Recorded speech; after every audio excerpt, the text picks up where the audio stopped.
Good afternoon, YouTube. Coming at you for some Sunday rambles.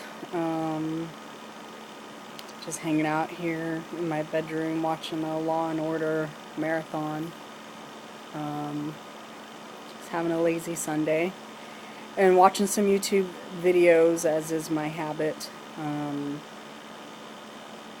I was just watching Asia GhrelinBGone talk about her breaking point, the point at which she decided it was weight loss surgery or bust, and it made me think about mine, which I'm sure I've talked about before, maybe in my early videos, but now from the perspective of being on the other side of the fence and looking at how far I have to go, I'm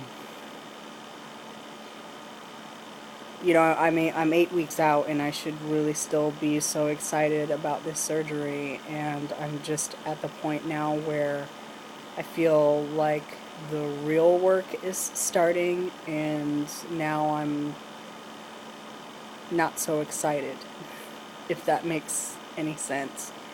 I think that the magic has worn off, I guess, is the saying, or the honeymoon is over, or whatever the saying is. That's what's happening right now. But thinking back to the way that I was before surgery and seeing myself now struggling with the process, I would 100 times rather be here than back there. My breaking point, I think, came really at several places. I had struggled for a long time with depression and low feelings of self-worth, and not feeling like I was ever going to be in a successful relationship.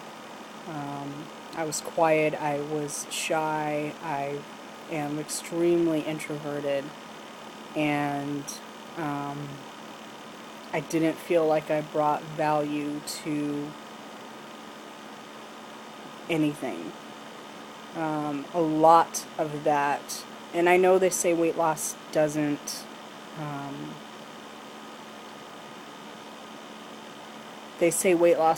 solve problems, but if the source of your depression is how fat you are, losing weight will do a lot for your countenance. And my issue was that I would lose weight, I would lose about 30 pounds and not be able to lose 1 ounce more, and then I would be working so hard and eating really strictly and following plans to a T, and not making any progress, and not feeling like I was getting any kind of result for my work, which would send me into that downward spiral where I was like, well, just screw it. I'm gonna eat whatever I want then. If I'm gonna work out to the point of pain and not be able to eat anything good, to not have any result, then I'm just not gonna do that. So I would gain it all back and then some. And I would see myself in pictures, and I would see myself in the mirror and absolutely want to break down in tears, because I could not stop that cycle. When you're 273 pounds, even when you lose 30 pounds, you're still fat. No one looks at you and says, hey, you look like you lost weight, when you started at 280 and you only lost 30 pounds. You're still in a 22. You're still plus size, you still have 3 chins, you still have jiggly fat, you still have big thighs, still have a big ass, you still have a gut.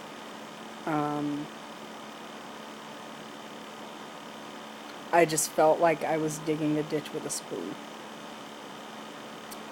And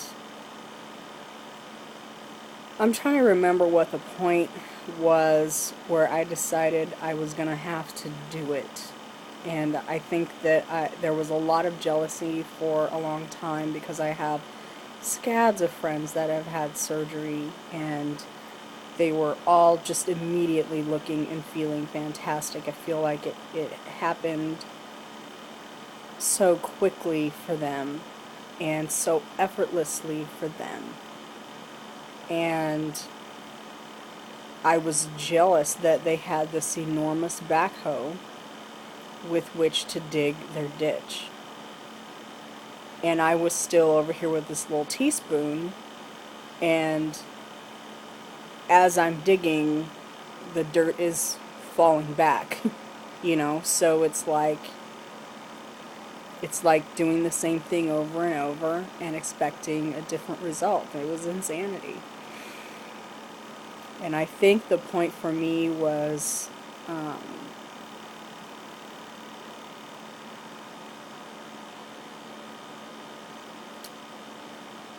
one of my friends had lost quite a bit of weight, and she just looked fabulous. She felt great. She looked great. She was getting a lot of attention from men, which on a shallow tip was something I always craved. I told my friends I wanted to know what it was like to be bothered by men, to the point where I could just roll my eyes and be like, God, leave me alone, you know, like they are all the time. It's like I really want to know what I want to know what that feels like. And then I would look at myself and think, I'll never be there. I'll never get there without help. I was 38. I was busting out of a size 22. Everything hurt.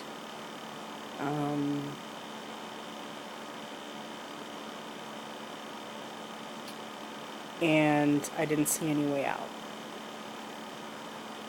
So I thought, well, I may as well just eat, because, you know. But if I eat, then I gain weight, and then, you know, everything still hurts, and then I have to buy new clothes because I can't wear anything. And fortunately, I think I carry my weight okay.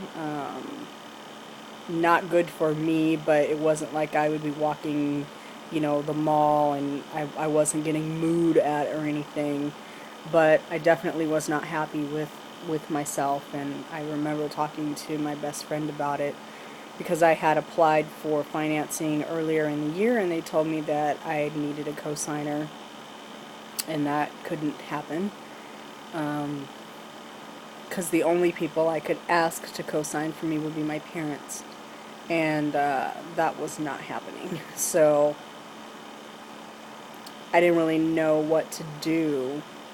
I didn't know that there were, you know, other avenues of trying to get approved, but I waited for quite a while. I cleaned some stuff up and paid some things off, and I reapplied on a complete lark. Like, I didn't think I was going to be approved at all. And I remember the entire process took of me from the point that I decided that I was going to go for it to when I was approved and scheduled for surgery was maybe 2 weeks. It happened so fast. Just so fast. Because when I want something, you cannot tell me no. So I had the surgery, and everything went great, and I love my surgeon to pieces. He is a phenomenal doctor. that I'm still in touch with on an almost daily basis through social media. And he's great. He's really there for his patients, and I appreciate that. Because I don't want to be shoved off onto, your nurse or your underling or, whoever you have doing your bidding.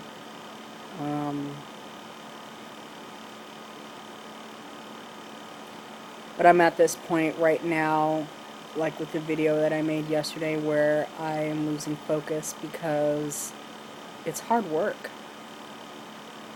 It is actually hard work losing weight after weight loss surgery, because it's not like you can just go on a low-fat diet and say, okay, I'm going to eat 1,200 calories and I'm going to work out for an hour a day and the weight is just going to come off. Because I personally right now cannot eat 1,200 calories. I can't eat a full meal. I could probably work out for an hour if I really gave it a shot, but an hour of exercise is not something I have ever aspired to, nor do I ever plan to aspire to work out for an hour a day. That's just not me. Sue me, yell at me, send me mean, nasty comments. I really don't care. That is not me. So, losing weight is different this way. It's difficult, and it takes a lot of effort and concentration. And if you thought a low-fat diet was difficult, try a diet after you've had 80% of your stomach removed. Try a diet after you've had your intestines rerouted and you're only working with a pouch, and you have malabsorption, and you have to figure all that out in your head at the drop of a hat. Can I eat this or can I not? How many grams of protein are in this? How many carbohydrates are in this? How much fat is in this? How many calories have I eaten today? How much water have I drank today? Have I worked out today? For how long? What's my calorie deficit? How much can I eat today? And then you get, to that point. I'm at the point right now where I can only eat 3 bites of food. Like, really? Seriously. Soup, steak, whatever it is. 2, 3 bites. I'm pretty much done. I get an omelet from the cafe at work, and that's breakfast for 4 days. It's hard. Because when you're on a low-fat diet, you can go get yourself, a veggie omelet with no cheese, and you can eat that whole damn thing. I can't. And I gotta get in 60 grams of protein a day. But I can only eat 3 bites of food at a time. That means I am always eating. That's not as fun as you think it is. And it's definitely not the easy way out. So, thinking about my breaking point and thinking about where I was definitely helps me be where I am. I think about the determination that I had to have this surgery, the full-time job it was to find the money, all the research that I did on my surgeon, all the running around and the looking at this and that and measuring out, these different things I wanted to have for my post-op and my pre-op. And I had the schedule in my phone of what I could eat and when I could eat it, and when did my liquid only diet end, and then when did I start soft foods, and when did I start purees, and when could I move on to other different foods. I had all that mapped out in my phone, and now I don't even know what I'm having for breakfast most days. I don't pack a lunch anymore. I wasn't counting protein grams. I was just eating. Because I wanted it to be easy. I wanted it to be effortless. I wanted the weight to just fall off. Because that's how weight loss surgery works, right? That's how everybody thinks it works. You just like hang out and not eat, and you lose like 10 pounds a week, and you're at goal at 6 months, and you're all thin and healthy, and you got like big muscly arms like Asia, and you know, great big pretty smile, and it's just so easy, isn't it? No. No, it isn't. I have to want it. I have to want 145 pounds like I wanted to go to Mexico and have 80% of my stomach removed. I want to be as desperate for 145 pounds, a size 8, a healthy body, glowing skin, happy countenance. I have to want that like I wanted surgery. On this side of the experience, on this side of the situation,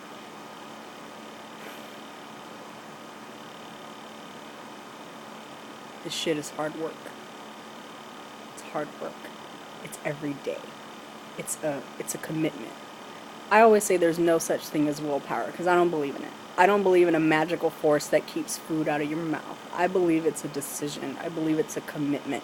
I believe I'm married to this process. You don't wake up every day and say, I've got so much willpower, I've decided not to cheat on my wife and or husband. I've got so much willpower, I've decided to get up every day and go to work. That's not willpower, that's commitment. That's the decision that you make every day, all day.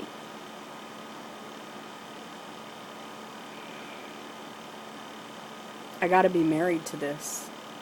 I gotta commit to it. I gotta wake up every day and make that decision to be here. My old pastor used to say, wherever you are, be there. I gotta be here because I cannot go back. I can't go back to the way I was. I can't go back to that old breaking point, and I can't have another one. I'll never survive it. So those are my Sunday rambles. Things I'm thinking about. Stuff I'm working through.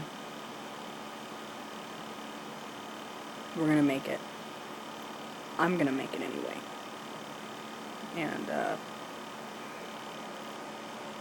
I hope you'll be there when I make it. Or something else inspirational. I don't know. My best friend is sending me instant messages, so I guess I should stop ignoring her. Alright, you guys have a great day.